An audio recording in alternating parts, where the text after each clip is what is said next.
Vlado a envoyé une réponse sèche. À qui? À Joe Biden.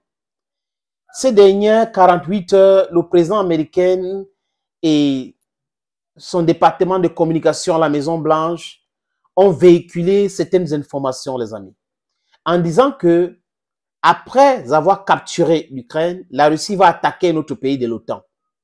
Et vous avez vu que dans les médias mainstream mensonges, ils ont commencé à demander aux Américains de venir installer les bases militaires et autres.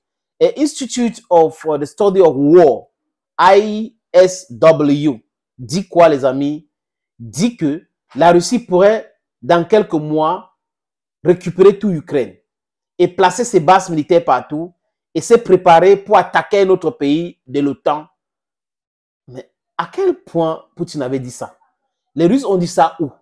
Donc, comme ils lisent les lettres dans l'enveloppe, dans le boule de cristal, ils lisent à travers une boule de cristal, ils peuvent dire des choses comme ça.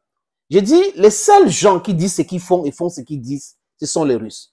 En 2007, la Russie avait averti l'OTAN que l'expansion de l'OTAN est en train de menacer leur sécurité. En 2012, Vladimir Poutine a essayé de négocier, essayé d'intégrer l'OTAN, ça n'a pas donné. Essayé d'être un observateur vraiment qui a son mot à dire, on a refusé. L'Union européenne, on a refusé. Donc, il a compris. C'est pour cette raison que lors du congrès de son parti Russia Uni, il a dit que il était naïf. Naïf parce qu'il pensait que les Occidentaux étaient des gens honnêtes. C'était des gens qui sont allés dans l'école et ils sont des intellectuels et ils étaient des gens honnêtes et qu'on pouvait les prendre sur parole. On pouvait les croire sur parole. Mais malheureusement, pour lui, il constate aujourd'hui que les Occidentaux ne sont pas des gens qu'il faut prendre sur parole. C'est des gens qui disent une chose et pratiquent l'autre. Vous voyez un peu comme les prêtres corrompus, fais ce que je dis et non ce que je fais. Donc, un prêtre, je dis juste, c'est une image, hein, pas enceinter les femmes à l'église et prétendre qu'il ne peut pas se marier. Et quand on commence à dire, l'abbé ou pasteur, pourquoi il dit non, faites ce que je dis, pratique ce que je dis et non ce que je fais. Vous voyez que there's a dichotomy between what they do and what they ask others to do. That's why they don't respect the international laws. C'est l'ordre établi qui les intéresse. C'est-à-dire que quand on parle de droit international, vous voyez, il fluctue de temps en temps. Quand ils voient que c'est un peu difficile avec le droit international, ils vous parlent de règles établies. Vous voyez un peu, non? Des règles établies, que la communauté internationale a dit ceci. Et cette communauté internationale, c'est l'Europe et les Amériques. Les autres, ça ne les concerne pas. Et quand c'est le droit international, c'est pour tout le monde. Tout le monde, du moins, parce qu'on veut mettre en difficulté le Sud global. Mais quand on parle du droit proprement dit, les amis, non, personne ne doit les inquiéter, mais ils peuvent inquiéter les autres.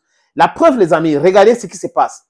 Mandat d'arrêt contre Vladimir Poutine par Karim Khan qui est en train de se cacher aujourd'hui et les juges de la Cour pénale internationale qui se cachent aujourd'hui parce qu'il y a un autre mandat d'arrêt lancé par la Russie contre ce juge-là. Ils vont les arrêter. C'est-à-dire que dès qu'ils auront l'opportunité, ils vont les arrêter. Et on sait comment les Russes fonctionnent.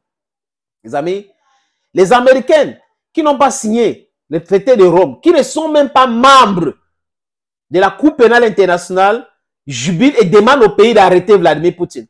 Vous voyez que les gens ne sont pas équilibrés. Les politiciens américains de New York ne sont pas équilibrés dans leur stratégie et dans leur façon de réfléchir. C'est un double langage, double standard. Faites ce que je dis et non ce que je fais. Moi, je peux hurler, je peux frapper telle personne. Tu n'as pas le droit de le frapper. Moi, je peux te frapper. Tu dois croiser les bras parce que sinon, je vais te sanctionner économiquement. Mais aujourd'hui, les gens sont en train de quitter le dollar. Et Poutine répond sèchement à Joe Biden en disant, mais il fait du cauchemar. Il faut qu'on le réveille. La Russie n'a pas besoin de faire la guerre contre un pays de l'OTAN. La Russie, attends, si on l'attaque, la Russie va répondre. La Russie n'a pas besoin de cela. Mais la Russie avait dit qu'il n'y aura pas l'OTAN en Ukraine, compte tenu de l'histoire de l'Ukraine, des Russes et autres, que ce n'est pas possible. Et c'est comme ça que la Russie a vu cette affaire. Imaginez que l'OTAN était là, la mer Noire, vous voyez un peu, il devait être bloqué par les bateaux, les militaires otaniens qui devaient contrôler tout ce qui est russe et tout. Vous voyez un peu comment on est en train de vouloir encercler les gens. En fait, la Russie a refusé cet encerclement-là. Aujourd'hui, Joe Biden est en train de hurler partout parce que sa stratégie de guerre contre Vladimir Poutine a échoué. Il voit aujourd'hui qu'il a lamentablement échoué, même avec les gros moyens qu'il a mis à la disposition de l'Ukraine. Il a échoué. Et il n'a pas osé mettre les Américains là-bas parce qu'il sait que les cadavres qui devaient rentrer de l'Ukraine devraient faire en sorte que les Américains devraient se lever pour lui dire stop à cela. Donc, il savait. Et ils n'ont pas essayé, les Européens n'ont pas essayé, ils ont plutôt envoyé les mercenaires. Et aujourd'hui, c'est que la Russie va attaquer un pays de l'OTAN, la Russie va attaquer. Il faut que les Américains envoient les soldats partout là-bas, créer des bases partout, parce qu'ils veulent maintenir l'Europe sur leur contrôle. L'Europe est vassalisée aujourd'hui par les Américains. C'est bien cela, tout le monde a compris. Donc, quand Poutine dit, Poutine fait, et Poutine répond donc à Joe Biden que, monsieur, tu es en train d'halluciner. Jamais la Russie ne va attaquer un pays de l'OTAN. Pourquoi? Pour quel but? Nous allons nous défendre et on va vous créer aussi des situations de peur.